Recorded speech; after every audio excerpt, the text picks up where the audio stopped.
తృతీయ అనువాకం. నమస్సహమనాయ నివ్యాధిన అవ్యాధినీనాం పతయే నమ.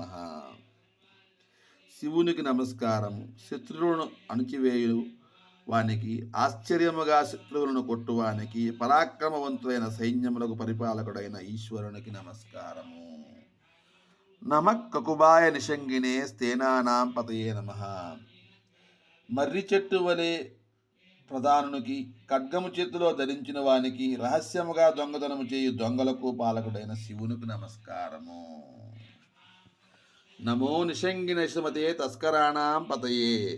చేత బాణము ధరించిన విలుకాడు, అమ్ముల పొది కలవాడు, బహిరంగముగా దొంగలించు దొంగలకు పాలకుడు అయిన శివునికి నమస్కారము. నమో వంచితే పరివంచితే స్థాయూనాం పతయే నమః.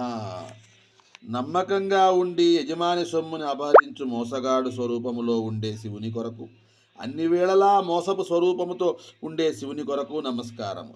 ఇతరులకు ఏమాత్రము తెలియకుండా సొమ్మును అపహరించే దొంగలకు పరిపాలకుడైన శివునికి నమస్కారము. నమో నిచేరవే పరిచరారణ్యానాం పతయే. యజమాని ఇంటిలో దొంగతనము చేయుటకు జాగ్రత్తగా పరిసరాలు గమనించు శివునికి నమస్కారం. బహిరంగ ప్రదేశంలో తిరుగాడు దొంగ అయిన శివునికి నమస్కారము. అరణ్యాలో తిరిగే దొంగలకు ప్రభు అయిన శివునికి నమస్కారము. నమో నమ సుఖావిభ్యోజిగాగం సజ్జో ముష్టతాం పతయే నమో నమ. తన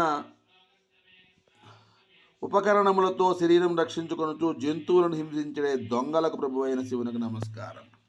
అనగా ఈ ప్రపంచంలో ఉన్నటువంటి ప్రతి ఒక్క మనిషిలోనూ, ప్రతి ఒక్కరిలోనూ ఉండేటటువంటి వాడు ఆ ఈశ్వరుడే. అయ్యా ఈశ్వర, నువ్వు ఆ రూపంలో బోయేవాడివయ్యా, నువ్వు ఈ రూపంలో వేటగాడివయ్యా, నీవు ఈ రూపంలో దొంగవయ్యా అని చెప్పి ఆయన్ని ప్రార్థిస్తూ సాగుతూ ఉన్నదే ఈ 3వ అనువాకము.